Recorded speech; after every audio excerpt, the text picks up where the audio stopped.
Hey, good morning, guys. Tesh coming at you. It's 11:30 on Saturday, August 30th. Unbelievable. August is gone. Labor Day long weekend. Anyway, we're going to get out here and work on the TR3 a little bit. It's been, let's say, neglected for the last little while. We've been enjoying the TR6. We were away last weekend, as you might know if you follow my videos.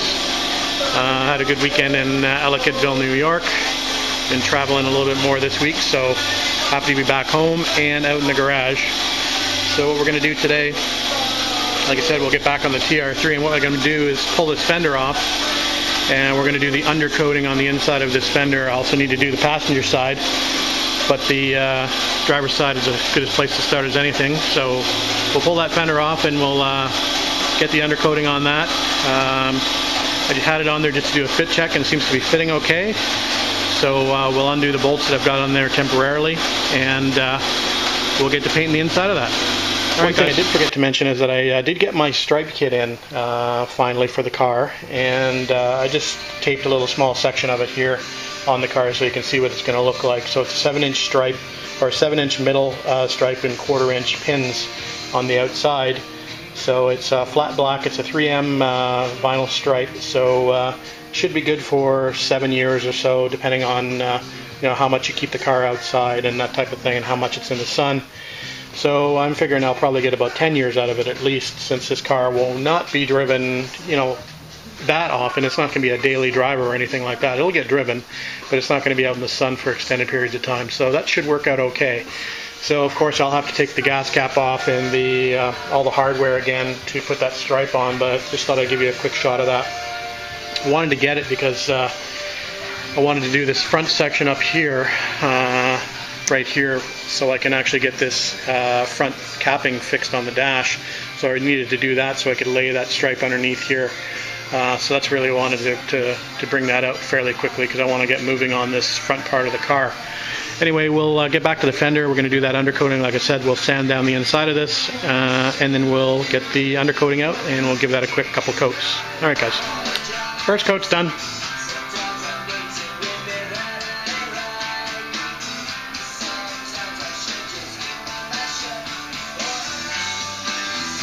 All right, passenger side fender, front fender is all scuffed up and ready to be undercoated, or truck bed linered.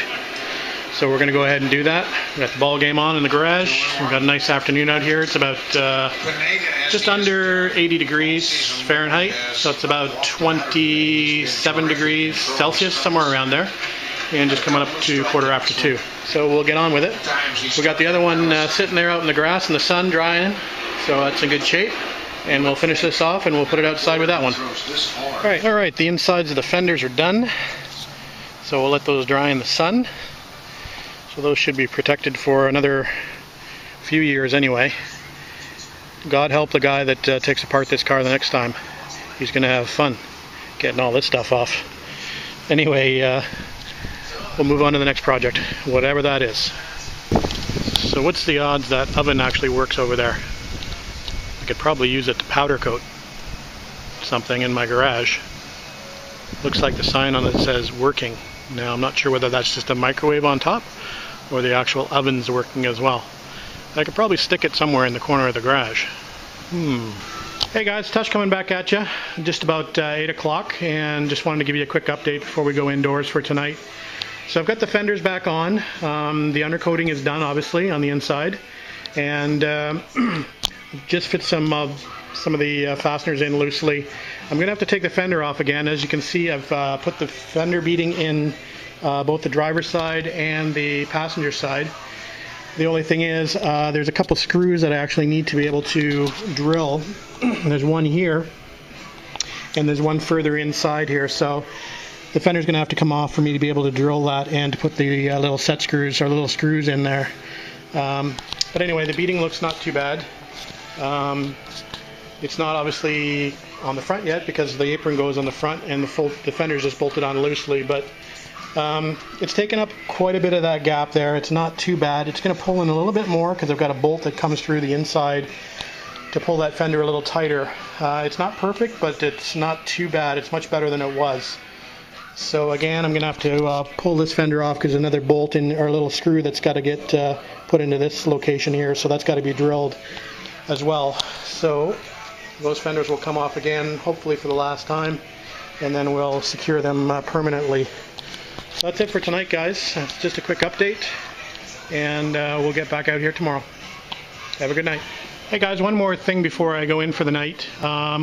Just wanted to give a shout out to a new guy on YouTube who's also doing a TR3 restoration. He's doing a 1957 TR3, and he's got about 4 or 5 videos up, so maybe go check his channel out. His YouTube username is Ewan Pollock with a space between. So maybe go check Ewan out, check out his project, give him a few comments, like, subscribe. That would be fantastic. Just getting started on his project, making some progress. Anyway, that's it for tonight, guys. We'll talk to you later.